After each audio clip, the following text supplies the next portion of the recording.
Welcome back students. Today we are going to solve some numericals which is based on the topic integration by partial fraction. So आज हम जो topic करने लगे हैं start that is integration by partial fraction. इसमें integration के जो form होंगे जिसमें आपके पास इंटीग्रेंड्स होंगे बेटा वो फॉर्म होंगे आपके पास रैशनल फंक्शन के. मीन्स इस क्वेश्चन में आपके पास जो इंटीग्रेंड्स होंगे वो किस फॉर्म में होंगे, रैशनल फंक्शंस के फॉर्म में. और रैशनल फंक्शन क्या होते हैं, ऐसे फंक्शन जो f of x upon g of x के फॉर्म में हो उसको हम क्या कहते हैं, रैशनल फंक्शंस. ठीक है, तो इस टॉपिक के अंदर जितने भी आपके पास न्यूमेरिकल्स होंगे उसमें जो इंटीग्रेशन के अंदर आपने जो इंटीग्रेंड्स होते हैं वो किस फॉर्म में होंगे, रैशनल फंक्शंस के फॉर्म में होते हैं. तो आपके पास दो तरह के रैशनल फंक्शंस होते हैं. First is proper rational function and second one is improper rational functions. ठीक है, फर्स्ट होते हैं आपके पास प्रॉपर रैशनल फंक्शंस. ठीक है, प्रॉपर रैशनल फंक्शन में क्या होता है बेटा, इसमें जो आपके पास फंक्शन होता है f of x upon g of x, इसमें एफ ऑफ एक्स की डिग्री होती है वो छोटी होती है जी ऑफ एक्स से. ठीक है, means degree of f of x is less than degree of g of x. Means आपके पास फंक्शन जो है उसकी जो हाईएस्ट टर्म होती है उसकी जो पावर होगी वो हमेशा छोटी होगी जो आपके पास डिनोमिनेटर में टर्म है. लाइक यहाँ पे x square plus x plus one ये टर्म है आपके पास, और डिनोमिनेटर में क्या है आपके पास term x cube plus x plus one. ठीक है, तो यहाँ पे जब प्रॉपर रैशनल फंक्शन की बात होती है उसमें degree of function is less than degree of denominator. ठीक है, जो भी आपके पास डिनोमिनेटर में फंक्शन होगा उसके जो डिग्री होगी वो हमेशा छोटी होगी. ठीक है, ये प्रॉपर रैशनल फंक्शन की डेफिनेशन है.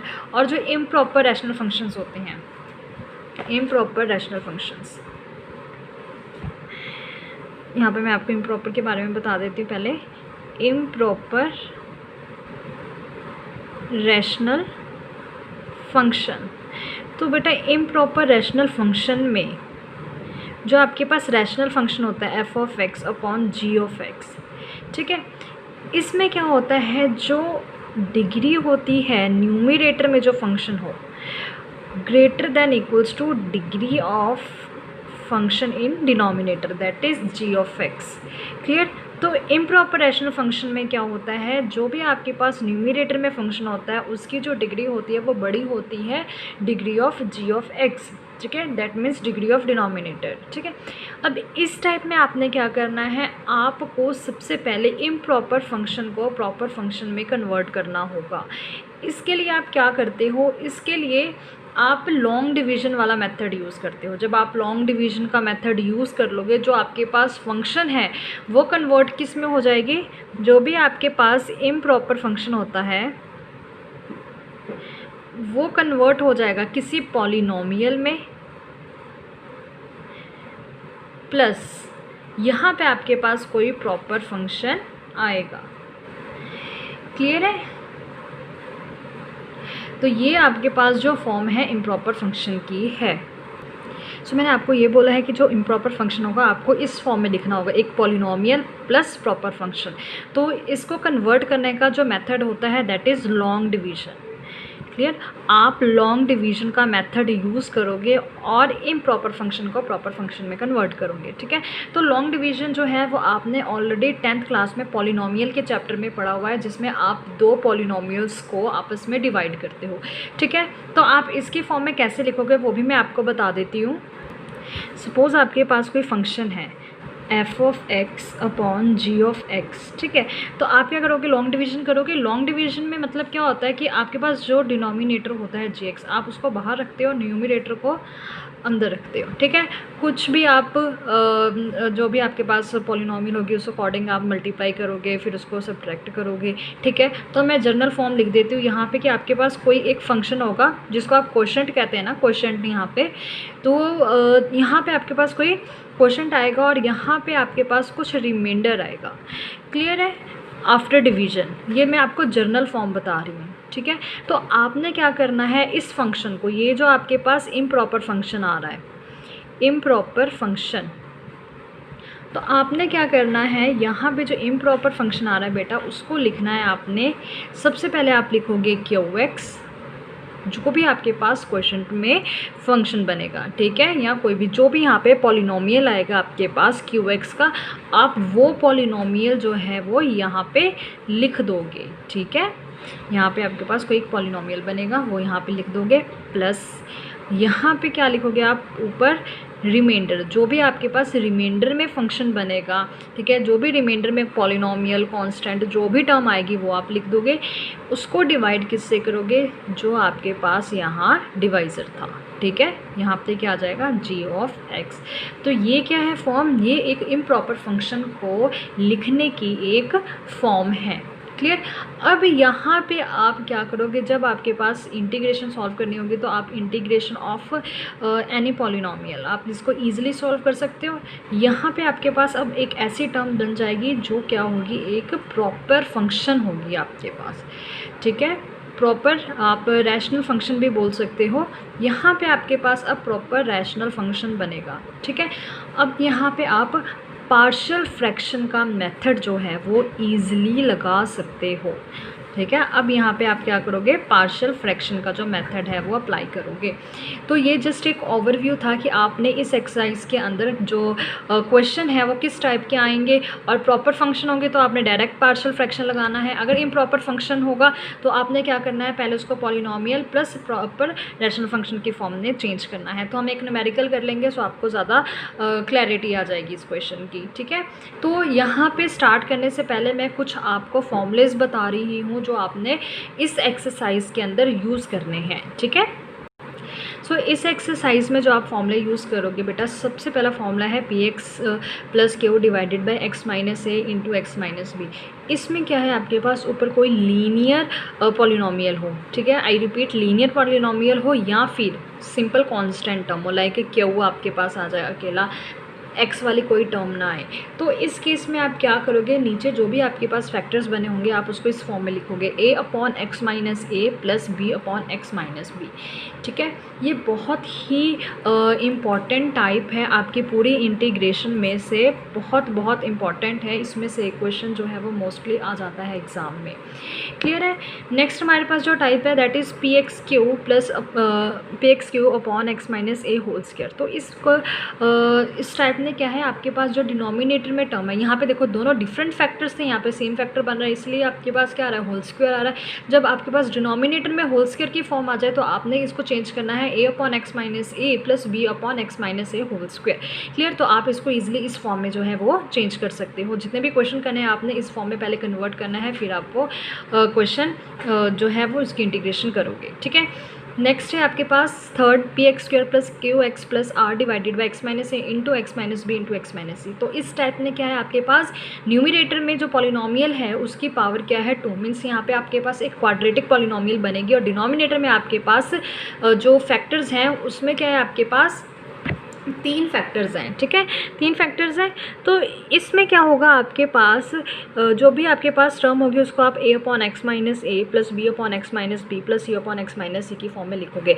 अब यहाँ पे ये कुछ कंपल्सरी नहीं है कि हमेशा आपके पास क्वाड्रेटिक पॉलिनोमियल हो, आपके पास यहाँ पे लीनियर पॉलिनोमियल भी हो सकती है या कांस्टेंट टर्म भी हो सकती है, क्लियर। तो ये कोई कंपल्सरी नहीं है कि हमेशा ही क्वाड्रेटिक पॉलिनोमियल हो तो ही आप इसको इस फॉर्म में चेंज करोगे, आप इसको लीनियर और कांस्टेंट के टाइप हो तो भी आप इसको इस फॉर्म में चेंज कर सकते हो, ठीक है। सो ये इंपॉर्टेंट टाइप है। अभी आपको नहीं क्लियर हो रही होंगी कि हमने इसको आगे क्वेश्चन में कैसे यूज़ करना है, लेकिन जैसे जैसे मैं आपको एक्सरसाइज करवाती रहूँगी आपको ये चीज़ें क्लियर होती रहेंगी, ठीक है। Next one is p x square plus q x plus r. इसमें क्या आपके पास एक पॉलिनोमियल है विच इज़ क्वाड्रेटिक पॉलिनोमियल, और डिनोमिनेटर में आपके पास जो टर्म है x minus a whole square into x minus b, ठीक है। तो इस टर्म में भी आपने क्या करना है, इसमें भी आपने देखो a upon x minus a plus b upon x minus b whole square, अकेला अगर x minus a whole square था हमारे पास ऊपर यहाँ पे ये देखो, तो भी हमने ऐसे लिखा था a upon x minus a plus b upon x minus a whole square. Same उसी तरह हमने इस केस में भी यही किया है, a upon x minus a plus b upon x minus a whole square, ठीक है। यहाँ पे a आएगा क्योंकि यहाँ पे x माइनस ए के केस में था हमारे पास होल स्क्वायर, ठीक है। तो यहाँ पे फिर जब b वाली टर्म है उसको क्या लिखेंगे, c upon x minus b, और यहाँ पे सेम ये चीज़ रिपीट होगी कि यहाँ पे आपके पास लीनियर पॉलिनोमियल भी आ सकती है और कांस्टेंट टर्म भी आ सकती है, क्लियर है। नेक्स्ट है हमारे पास जो type that is p x square plus q x plus r divided by x minus a whole square into x square plus b x plus c. तो आपने क्या करना है, इस टर्म को भी किस में चेंज करना है, a upon x minus a plus b x plus a upon x square plus b x plus c. अब इस केस में क्या है हमारे पास, ये देखो बेटा, यहाँ पे है x square plus b x plus c. तो इस केस में क्या है आपके पास, यहाँ पे जो टर्म है वो क्या है, क्वाड्रेटिक। जब भी आपके पास क्वाड्रेटिक टर्म होती है तो आप क्या करोगे, डिनोमिनेटर में अगर क्वाड्रेटिक टर्म हो, सपोज उसके फैक्टर्स ना बन रहे हो, तो आप उसको किस में चेंज कर दोगे, बी एक्स प्लस सी की फॉर्म में चेंज कर दोगे। ठीक है, यहाँ पे सिंपल आपके पास एक्स माइनस ए की टर्म है, होल स्क्वायर नहीं, अगर होल स्क्वायर होता तो आप B upon x minus a whole square भी साथ में लिखते। ठीक है, सो सबसे पहले हम केस 1 करने लगे हैं। इस केस 1 में क्या है, आपके पास जो भी रैशनल फंक्शन होगा वो क्या होगा, एक प्रॉपर फंक्शन होगा। क्लियर है, तो f of x upon g of x जो भी आपके पास फंक्शन आ रहा है, रैशनल फंक्शन है, वो क्या है आपके पास प्रॉपर रैशनल फंक्शन है। तो मैं एक इसके एग्जांपल ले लेती हूँ, इक्वेशन ले लेती हूँ, that is 1 upon x plus 1 into x plus 2 D x. Clear है, तो यहाँ पे मैंने क्वेश्चन सॉल्व कर रही हूँ। इस फॉर्म में क्या है आपके पास, f of x upon g of x की फॉर्म है। क्लियर, और इस फॉर्म में क्या है आपके पास, जो एफ ऑफ एक्स है that is a constant polynomial, आप इसको कांस्टेंट पॉलिनोमियल भी कह सकते हो। और जो डिनोमिनेटर में फंक्शन आपके पास ये क्वाड्रेटिक है। ठीक है, क्वाड्रेटिक फंक्शन के आपके पास फैक्टर्स आ रहे हैं।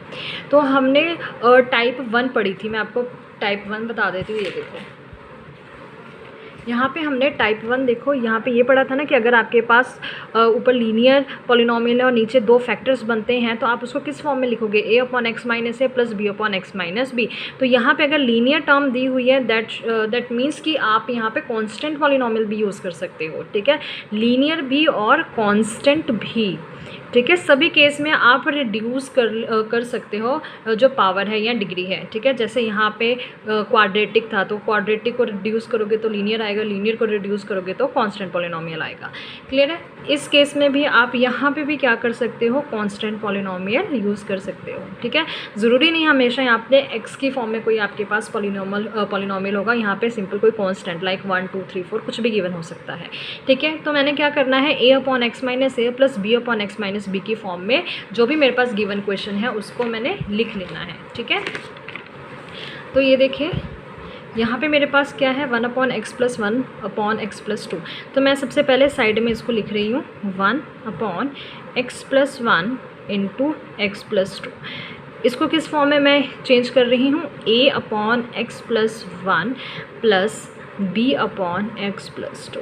तो ये बहुत ही इम्पॉर्टेंट स्टेप है, इसको मार्क कर लें, ये बहुत ही इंपॉर्टेंट स्टेप है। आपने ये याद रखना है बेसिकली जब भी पार्शियल फ्रैक्शन करना है कि आपके पास जो भी इंटीग्रैंड है उसको किस फॉर्म में आप चेंज करोगे।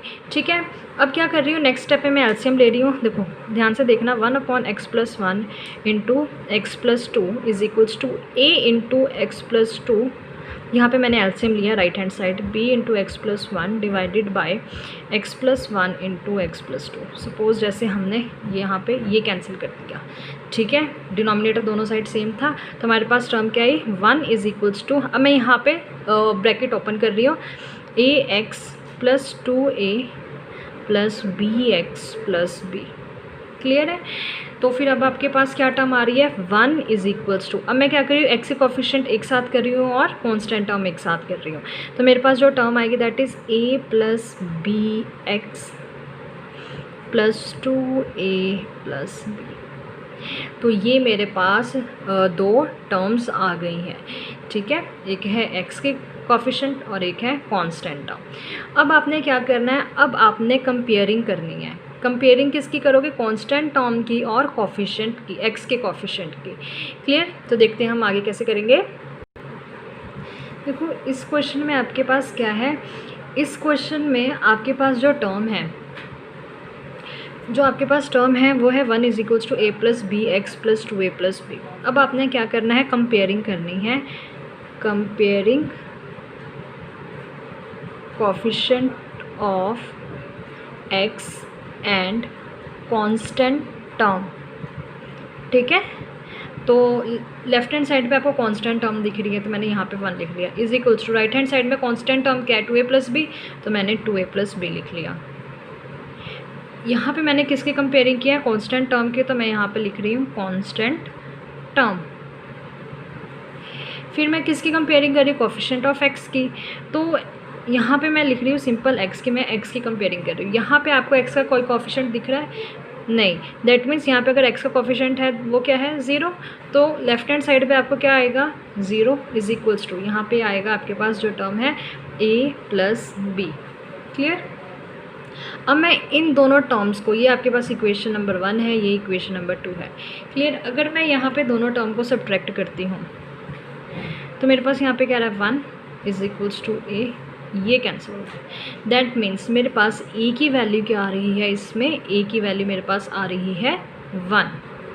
अगर a की वैल्यू 1 है, इसको मैं पुट किस में कर रही हूँ, सेकेंड इक्वेशन में। Put a is equals to 1 in equation 2, तो मेरे पास b की वैल्यू क्या आ जाएगी, देखो a की वैल्यू मैं 1 पुट कर रही हूँ, 0 is equals to 1 plus b। That means b की वैल्यू मेरे पास आ रही है -1। क्लियर है। तो यहाँ से मेरे पास क्या आ गया, a की वैल्यू भी आ गई और b की वैल्यू भी आ गई। अब क्या करने लगे हैं हम, इसको जो हमने स्टार्टिंग में इक्वेशन अज्यूम की थी उसमें पुट करने लगे हैं, यानी कि 1/x plus 1 into x plus 2 is equals to, हमारे पास क्या था, मैं दोबारा लिख रही हूँ सो दैट आपको पता लग जाए कि हम पुटिंग कहाँ पे कर रहे हैं, a/x plus 1 plus b/x plus 2। ठीक है। तो यहाँ पे आपके पास a की जो भी वैल्यू आई है और b की जो भी वैल्यू आई है आप पुट कर दो। यहाँ पे हमारे पास a की वैल्यू 1 आई है और b की वैल्यू मेरे पास क्या आई है, -1, तो मैंने वो पुट कर दिया। इसका ये मतलब है कि ये वाली टर्म जो है वो इस टर्म के इक्वल आ रही है। अगर इंटीग्रेशन ऑफ 1/x प्लस 1 मेरे से पूछा जाता है, इसकी इंटीग्रेशन क्या आएगी, तो फिर बेटे इसकी जो इंटीग्रेशन है वो किसके इक्वल हो जाएगी, इस टर्म के इक्वल ही हो जाएगी, क्योंकि दोनों ही टर्म्स जो हैं वो आपस में इक्वल है। तो मैं यहाँ पे ये टर्म लिख सकती हूँ कि जो इंटीग्रेशन अगर इस टर्म की निकालनी है तो मैं इस टर्म की इंटीग्रेशन निकालने की जगह मैं इस टर्म की इंटीग्रेशन निकाल दूँ, बोथ आर इक्वल। तो अब मैं क्या करूँगी, इसकी इंटीग्रेशन सॉल्व करूँगी।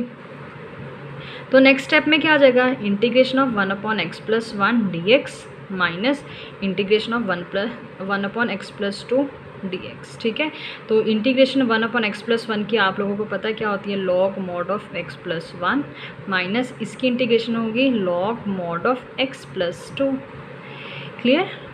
प्लस c, तो log a minus log b क्या होता है, लॉग a/b, तो log mod of x plus 1 upon x plus 2 plus c। That's your answer. Okay.